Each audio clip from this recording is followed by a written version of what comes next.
Assalamualaikum warahmatullahi wabarakatuh. Kita berjumpa kembali kelas 4B di hari ke-14 di bulan Ramadan ini. Semoga semuanya masih dalam keadaan sehat, tidak kurang satu apapun, dan menjalankan puasa dengan lancar ya. Oke, pada pertemuan kali ini kita akan membahas tentang tindak pidana terhadap harta kekayaan. Nah, apa itu tindak pidana terhadap harta kekayaan? Tindak pidana terhadap harta kekayaan adalah tindak pidana yang menyerang, yakni perbuatan yang menyerang kepentingan hukum atas kepemilikan harta bendanya. Nah, sekarang kita definisikan dulu ini apa yang dimaksud dengan harta benda. Nah, harta benda ini kita pasti mengenal ya di dalam hukum perdata bahwa benda itu ada benda yang bergerak dan ada yang benda tidak bergerak. Terus kemudian seiring dengan berkembangnya teknologi, maka ada juga benda yang berwujud dan tidak berwujud. Nah, kemudian kalau di dalam hukum pidana definisinya seperti apa? Jadi bukan hanya meliputi benda yang bergerak, tidak bergerak, dan kemudian berwujud dan tidak berwujud, tetapi juga meliputi semua benda yang memiliki nilai atau memiliki harga, seperti nilai ekonomis, nilai estetika, dan nilai historis. Nah, syarat bernilainya suatu benda ini tidak harus sama bagi semua orang ya. Jadi berharganya suatu benda bagi satu orang belum tentu benda itu kemudian dianggap berharga oleh orang lain. Jadi kemudian jika ada seseorang yang kemudian melaporkan ke aparat penegak hukum, terus kemudian dia bilang bahwa dia kehilangan benda berharga miliknya, tapi ternyata ketika dinilai oleh oleh aparat kemudian, oh itu kok bendanya itu dilihat sepele gitu ya. Tidak seperti itu, nilai pada setiap orang itu berbeda. Nah, misalnya seperti ini, lukisan ya, terutama lukisan abstrak. Bagi mereka yang tidak mengerti seni, itu pasti melihat lukisan abstrak itu hanya sebagai sebuah coret-coretan saja. Ini lukisan coret-coretan seperti ini kok bisa berharga mahal kan gitu. Tapi harga mahal itu bagi penikmat karya seni menganggap bahwa memang lukisan itu berharga dan layak dihargai dengan mahal. Nah, bagi orang yang nggak mengerti seni tentu saja dianggap tidak berharga. Jadi kemudian jika ada seorang kolektor seni yang kemudian memiliki lukisan abstrak terus kemudian hilang dicuri, terus kemudian dia melapor ke aparat penegak hukum, terus aparat penegak hukumnya tidak bisa hanya melihat karena dia tidak mengerti seni ya, kemudian bilang kok cuma lukisan coret-coretan seperti ini saja kok dilaporkan ke pencurian, toh ini kan tidak berharga. Nah, tidak bisa seperti itu karena kan nilai itu berbeda bagi setiap orang. Jadi benda itu yang dimaksud di dalam tindak pidana terhadap harta kekayaan, benda yang diserang kepentingannya adalah benda yang memiliki nilai, benda yang memiliki harga. Nah, seperti itu bendanya. Terus, uh, tindak pidana terhadap harta kekayaan kebanyakan adalah delik formil. Nah, ini saya mengingatkan kembali ya kepada teman-teman di kelas 4B bahwa jenis delik atau tindak pidana itu ada dua, yakni delik formil dan delik material. Delik formil adalah delik yang di dalam rumusannya dicantumkan secara tegas perihal perbuatannya. Jadi larangan untuk melakukan perbuatan tertentu. Dan di situ seringkali tidak ada akibatnya. Nah, yang menjadi pokok di dalam larangan, di dalam rumusan itu adalah melakukan perbuatan tertentu. Dan di dalam hubungannya dengan selesainya tindak pidana, jika perbuatan yang menjadi larangan itu selesai dilakukan, misalnya pencurian ya, perbuatan yang dilarang untuk dilakukan itu kan mengambil barang baik milik seluruhnya milik orang lain atau sebagian milik orang lain. Nah, mengambilnya yang nggak boleh. Jadi kalau perbuatan mengambilnya sudah selesai, nah maka perbuatan itu dianggap selesai. Kan yang nggak boleh mengambil. Jadi yang dilarang ya mengambilnya. Jadi kalau mengambilnya sudah selesai, misalnya dia sudah selesai ya mengambil ya, terus kemudian dia tertangkap tangan Misalnya jambret gitu di pasar, kemudian dia jambret orang terus kemudian ditangkap bersama-sama, kan berarti dia tidak belum menikmati hasil hasil jambretannya kan, hasil barang curiannya ya kan. Nah, tetapi dianggap kan mengambilnya itu yang dilarang dan itu sudah selesai sehingga perbuatan pidananya dianggap selesai pula. Dan ini berbeda dengan delik material ya. Kalau delik material itu yang dilarang itu kan akibat dari perbuatan tersebut. Misalnya, pembunuhan itu delik material, yang dilarang adalah hilangnya nyawa seseorang. Jadi kalau ada orang yang membunuh tapi kemudian korbannya tidak meninggal, maka tidak bisa disebut sebagai tindak pidana. Dia tidak bisa disebut telah menyelesaikan tindak pidana pembunuhannya. Maka dia hanya melakukan tindak pidana percobaan pembunuhan. Atau kemudian penganiayaan. Akibat yang dilarang adalah adanya luka atau menyebabkan rasa sakit pada diri seseorang. Sehingga itu juga tidak boleh kemudian jika tidak selesai karena tidak terjadi ya, karena dia mau memukul tapi kemudian dihalang-halangi. Nah, itu ya tidak bisa disebut tindak pidana selesai karena akibatnya belum ada ya. Jadi itu ya, ada dua macam delik, yakni delik formil dan delik material, di mana delik yang berada di dalam tindak pidana terhadap harta kekayaan itu adalah delik formil. Jadi delik formilnya, bukan delik material, tapi tidak semua. Itu secara umum ya, karena di dalam tindak pidana harta kekayaan juga ada beberapa pengecualian. Misalnya tindak pidana terhadap harta kekayaan yang mengakibatkan luka atau mengakibatkan hilangnya nyawa. Maka terjadinya luka atau hilangnya nyawa tersebut termasuk pada delik material. Tapi yang sifatnya pokok itu semuanya delik formil. Begitu. Nah, unsur tindak pidana dari tindak pidana terhadap harta kekayaan itu apa saja sih? Nah, ini secara umum. Ini adalah unsur tindak pidana secara umum itu terdiri dari dua, yakni unsur objektif, yakni melekat pada perbuatan, dan unsur subjektif, yakni unsur yang melekat pada pelaku. Ya, yang pertama unsur perbuatannya mengambil. Nah, itu contohnya. Unsur benda atau barang yang diambil itu apa? Harus benda atau barang dalam tindak pidana terhadap harta kekayaan ya. Kemudian keadaan yang menyertai objek benda sebagian atau seluruhnya milik orang lain. Nah, itu namanya keadaan yang menyertai objek benda. Jadi bendanya itu bisa jadi seluruhnya milik orang lain, dan bahkan jika benda itu ada sebagian hak dari pengambil, tapi dia jika mengambil dan kemudian tidak memberitahu pemilik yang lainnya untuk menguasai seluruh benda itu secara keseluruhan, itu tetap melanggar peraturan perundang-undangan. Kemudian unsur upaya-upaya yang dilakukan dalam melakukan perbuatan yang dilarang. Nah, ada upaya-upaya dengan sengaja, nah seperti itu upayanya. Kemudian unsur akibat konstitutif, ini pada delik-delik yang sifatnya material karena harus ada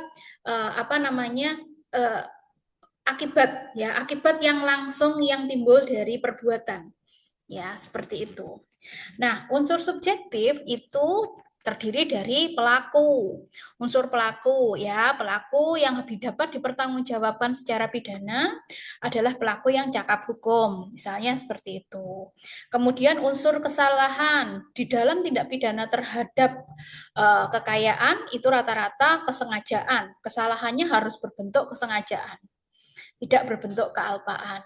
Terus kemudian secara melawan hukum, bahwa perbuatan yang dia lakukan itu melawan hukum. Nah, seperti melawan hukum itu seperti apa sih? Ingat, melawan hukum itu bisa melawan hukum formil, bisa melawan hukum material. Melawan hukum formil itu adalah peraturan perundang-undangan. Jadi perbuatannya melanggar peraturan perundang-undangan. Sedangkan melawan hukum material, selain peraturan perundang-undangan, bisa juga melanggar nilai-nilai yang dianut pada suatu masyarakat setempat, tempat di mana tindak pidana itu dilakukan. Seperti itu. Nah, kemudian jenis dari tindak pidananya apa saja? Nah, tindak pidana terhadap nyawa, terhadap harta benda itu ada 6, ya, ada 6 jenis perbuatan.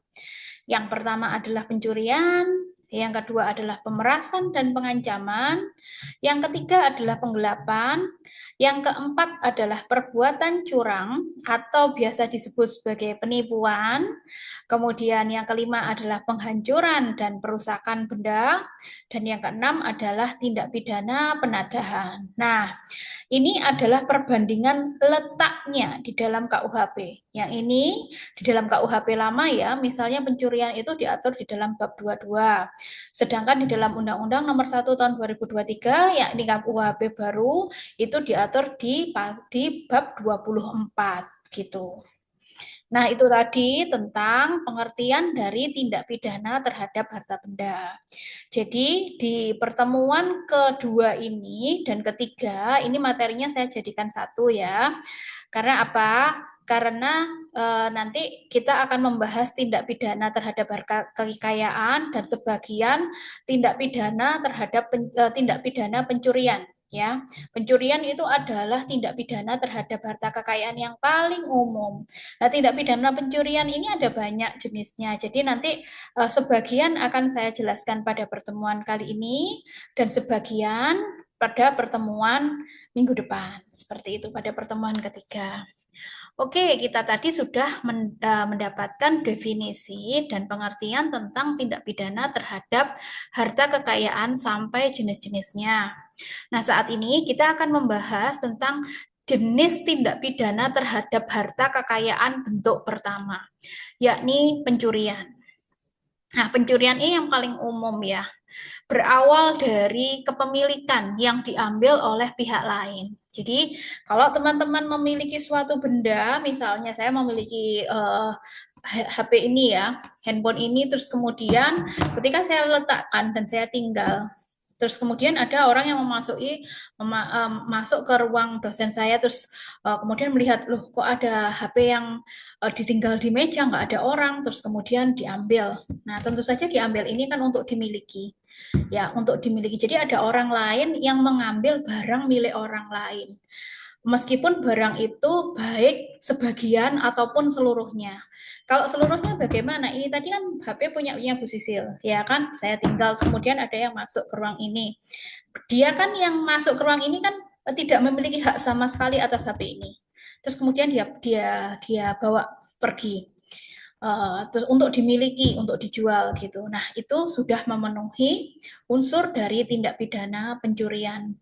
Karena mengambil barang yang seluruhnya milik orang lain.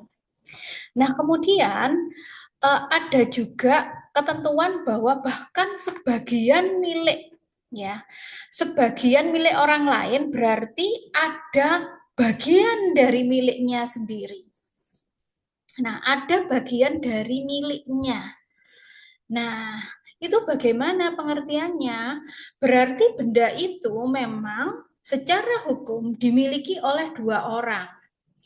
Misalnya dibeli bersama, ya, misalnya join untuk walaupun sekarang kalau benda-benda yang bergerak itu sangat jarang ya, untuk kemudian join untuk digunakan, beli satu benda untuk kemudian digunakan untuk bersama gitu, agak jarang. Tapi ya kita ibaratkan saja seperti itu. Anda bersama teman kemudian join untuk membeli suatu barang. Tiba-tiba temannya saudara itu mengambil barang itu tanpa pengetahuan dan tanpa izin Anda. Terus kemudian barang itu tiba-tiba dijual, ya, untuk dimiliki sendiri ya, dimiliki sendiri kemudian dijual. Nah, dan menjualnya itu tanpa tanpa izin dari Anda sebagai pemilik yang lain. Nah, itu namanya memiliki benda yang sebagian milik orang lain. Nah, walaupun sebagian dia punya hak kan atas benda yang dia ambil itu tadi, punya haknya, tetapi kan dia tidak minta izin kepada pemilik lain dari benda tersebut sehingga masih tetap bisa memenuhi. Nah, itu adalah pengertian dari sebagian milik orang lain. Oke, kita kembali ke pencurian ya. Pencurian itu diatur di buku kedua tentang di bab 22 ya, kalau KUHP lama dan KUHP baru di bab 24. Babnya namanya apa? Pencurian. Nah, kita lihat unsur-unsurnya. Ini loh, barang siapa yang mengambil suatu benda yang seluruhnya atau sebagian adalah milik orang lain dengan maksud untuk dimiliki secara melawan hukum. Nah, jadi memilikinya secara melawan hukum. Secara melawan hukum itu ya seperti apa? Bahwa perbuatan mengambilnya itu tadi melanggar. Bahwa orang melihat bahwa cara mengambil seperti itu tidak benar gitu loh maksudnya. Seperti itu. Terus kemudian apa yang harus diambil? Benda, ya. Benda itu adalah sesuatu yang memiliki nilai ekonomis. Kemudian mengambil, bahwa mengambil itu awalnya pada saat KUHP lama dibentuk, mengambil itu hanya dilihat dari secara fisik. Jadi ada perbuatan fisik mengambil ya, seperti benda diletakkan, terus kemudian diambil, mengambil pasti dengan tangan, ada perbuatan fisiknya mengambil untuk dimiliki. Nah, di dalam perkembangannya, kata mengambil ini bukan hanya fisik, tetapi juga fungsional. Nah, itulah sebabnya ada pencurian listrik ya. Bukan hanya pencurian listrik, sekarang saat ini kemarin ada salah, tapi ini tidak masuk KUHP, tapi sebenarnya hampir sama dengan pencurian listrik, yakni apa namanya, apa istilahnya ada satu akun ya, ada satu akun misalnya IndiHome gitu ya, yang kemudian ditawarkan kepada pembeli lain. Jadi yang biasanya pasang internet yang harganya murah, tidak terlalu murah, yang terlalu murah itu loh, dan kemudian dan tidak wajar itu loh. Nah, itu sebenarnya esensinya adalah seperti pencurian listrik. Jadi pencurian fungsi ya, fungsi dari benda tersebut. Kalau listrik kan nggak mungkin untuk dipegang kan, tetapi listrik itu bisa diambil fungsinya, manfaatnya oleh orang lain dengan cara tidak, secara tidak bertanggung jawab ya, atau secara melawan hukum. Nah, kemudian dimiliki. Dimiliki itu apa? Dimiliki itu artinya adalah memiliki hak atas barang tersebut. Ya. Jadi dimiliki itu artinya menghaki, meletakkan hak kita terhadap barang tersebut. Haknya apa saja? Ya namanya kalau sudah menguasai suatu benda, maka pemilik benda itu kan berhak mengalihkan benda itu kepada orang lain. Nah, seperti itu salah satu contohnya, berhak untuk menjual, ya kan begitu. Terus kemudian semua perbuatan itu mengambil untuk memiliki itu dilakukan secara melawan hukum. Nah, melawan hukum itu artinya adalah suatu perbuatan yang dikehendaki tanpa hak atau kekuasaan dari si pelaku. Nah, di mana si pelaku ini harus sadar bahwa yang diambil itu adalah milik orang lain. Jadi apa namanya, benda yang dimiliki, yang diambil itu harus dengan kesadaran bahwa dia ada kesengajaan untuk mengambil sesuatu yang bukan miliknya. Jadi sehingga kenapa kok beberapa kasus yang terjadi di Kediri tentang tertukarnya motor itu ya, itu kemudian juga tidak naik sebagai pencurian. Karena apa? Karena satu, pemilik motor itu tidak memiliki mens rea atau niat jahat untuk memiliki milik orang lain, tapi dia tanpa sadar mengambil sesuatu yang bukan miliknya karena warnanya sama. Terus kemudian kontaknya bisa dimasukkan ya, terus motornya bisa dinaiki gitu. Terus kemudian yang kedua adalah ada itikat baik. Ada itikat baik untuk menukarkan motor tersebut dengan motornya sendiri. Jadi di situ unsur memiliki secara melawan hukumnya gugur sehingga tidak bisa dikatakan pencurian. Itu beda cerita ya. Kalau kemudian orang yang merasa menukar motor ini memang ada kesengajaan untuk menukar dengan yang lebih bagus, terus kemudian ada kesengajaan untuk mendapatkan keuntungan sehingga dia tidak apa namanya, tidak mengembalikan, nah itu sudah ada niat jahat berarti di dalamnya, sehingga ya patut untuk dihukum. Tapi selama ini kan saya mendengar di Andika ya sekitar 2 atau 3 kali gitulah ada kejadian motor tertukar itu. Nah, walaupun saya juga heran kok bisa kadang-kadang kan kunci itu kan seharusnya spesifik ya, satu motor satu kunci, tapi kok bisa gitu loh. Nah, kita lanjutkan pencurian di dalam bentuk pokok ya. Pencurian dalam bentuk pokok. Nah, pencurian di dalam bentuk pokok itu diatur di pasal 362 KUHP. Pasal 362 KUHP itu mengatur begini, barang siapa mengambil sesuatu yang seluruhnya atau sebagian adalah milik orang lain,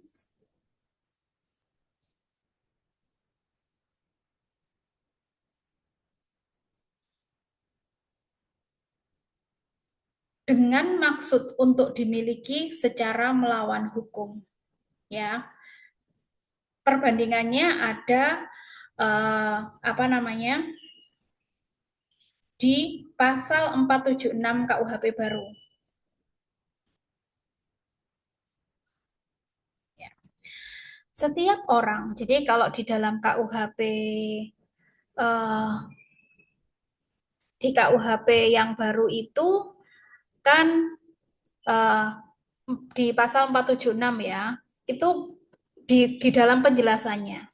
Di penjelasannya ada uh, katakan seperti ini, bahwa mengambil itu bukan hanya fisik, tetapi fungsional. Nah, di dalam KUHP lama, seperti saya jelaskan tadi, di awal itu memang apa namanya, memang diartikan mengambil itu hanya secara fisik, tapi dengan perkembangan zaman, maka apa namanya, mengambil itu juga bukan hanya fisik, tetapi juga fungsional. Nah, hukumannya di KUHP lama itu adalah pidana 5 tahun atau denda Rp500. Oke, tapi jangan dilihat Rp500-nya ya, karena Rp500 itu sudah dikonversi, ya, sudah dikonversi. Jadi 500 dikali 1.000. Nah, aturan itu ada di Peraturan Mahkamah Agung nomor 2 tahun 2012 bahwa nilai denda yang 500.000 yang 500 ini harus dikalikan 1.000. Ya, dikalikan 1.000. Berarti kan jadi 500.000. Nah, seperti itu. Terus kemudian kalau di pasal 476 pidananya juga 5 tahun tapi dendanya ada di kategori 5. Nah, kategori 5 itu bisa kalian lihat di KUHP di buku pertama tentang aturan-aturan umum tentang kategori-kategori denda. Di situ ada mulai dari kategori 1 yang paling murah ya sampai kategori 8 yang paling mahal sampai nilainya sampai miliaran rupiah lah untuk dendanya. Seperti itu. Kalian bisa cek sendiri nanti. Nah,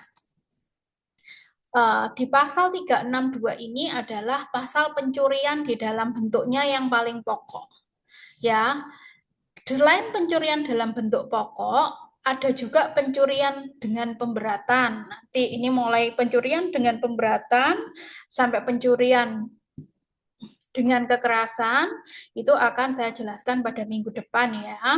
Jadi 362 itu masih dalam bentuk pokok atau biasanya disebut sebagai pencurian biasa. Nanti ada juga pencurian ringan. Pencurian ringan itu apa? Kalau kurang dari 2.500.000 rupiah, ini dikalikan 1.000 kan? Dikalikan 1.000, jadinya kalau nilai bendanya ini kurang dari 24 ya. Nah, ini di dalam KUHP. Nah, terus nanti di dalam Perma nomor 12 tahun nomor 12 tahun 2012 itu ada apa namanya? Ada penjelasannya nanti harus dikalikan berapa seperti itu. Kalau kurang dari harganya ini yang tertera, maka itu disebut sebagai pencurian ringan. Terus kemudian ada juga pencurian dengan pemberatan di pasal 363, yakni pencurian yang dilakukan pada waktu-waktu tertentu. Jadi kalau ada kondisi tertentu terus kemudian malah ada pencurian, maka orang yang melakukan pencurian itu akan dihukum lebih berat. Itu contohnya dalam pemberatan ya.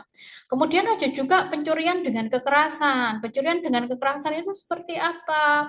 Pencurian dengan kekerasan itu berarti mencuri dengan melakukan penganiayaan. Nah, dengan melakukan penganiayaan ini kemudian pasti akan menyebabkan luka atau bahkan menyebabkan kematian. Nah, atau biasanya kalau pencurian dengan kekerasan seperti ini dikenal di dalam masyarakat dengan bahasa populernya adalah melakukan perampokan. Nah, perampokan itu apa sih? Perampokan itu adalah ya pencurian dengan kekerasan ini. Nah, sehingga sebenarnya pencurian dengan kekerasan itu, perampokan itu sebenarnya tidak apa namanya, tidak pencurian dengan kekerasan itu eh, apa nomenklatur yang ada di dalam undang-undang ya. Sedangkan pencurian perampokan itu adalah nama yang lebih populer di dalam masyarakat. Nah, kemudian ada juga delik-delik aduan di dalam pencurian. Jadi, kalau pencurian itu ada di dalam kondisi-kondisi tertentu, maka pencurian itu hanya akan menjadi delik aduan atau hanya akan menjadi sebuah tindak pidana jika diadukan oleh korban. Seperti itu. Nanti kita akan mengenal tentang harta-harta ya harta yang dimiliki oleh suami istri. Bisa nggak suami istri itu saling mencuri gitu kan, bisa nggak anak itu mencuri dari ayahnya atau dari keluarga batehnya seperti itu. Kemudian bisa nggak eh, apa namanya seorang anak itu orang tua kemudian mengambil hak dari anaknya. Kalau tadi kan anak mengambil hak dari mengambil barang dari orang tuanya ya, atau kemudian sebaliknya seperti apa. Nah, itu akan saya jelaskan minggu depan, terutama kaitannya dengan pasal 367 atau pasal 481 dalam KUHP baru.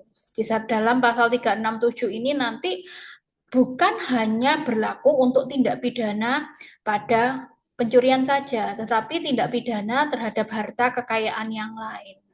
Nah, itu dulu perkenalan kita terhadap tindak pidana terhadap harta benda dan perkenalan kita terhadap pencurian. Minggu depan akan kita bahas lebih dalam lagi. Terima kasih sudah menyimak perkuliahan kita pada hari ini. Semoga puasanya lancar dan kita berjumpa lagi minggu depan. Assalamualaikum warahmatullahi wabarakatuh.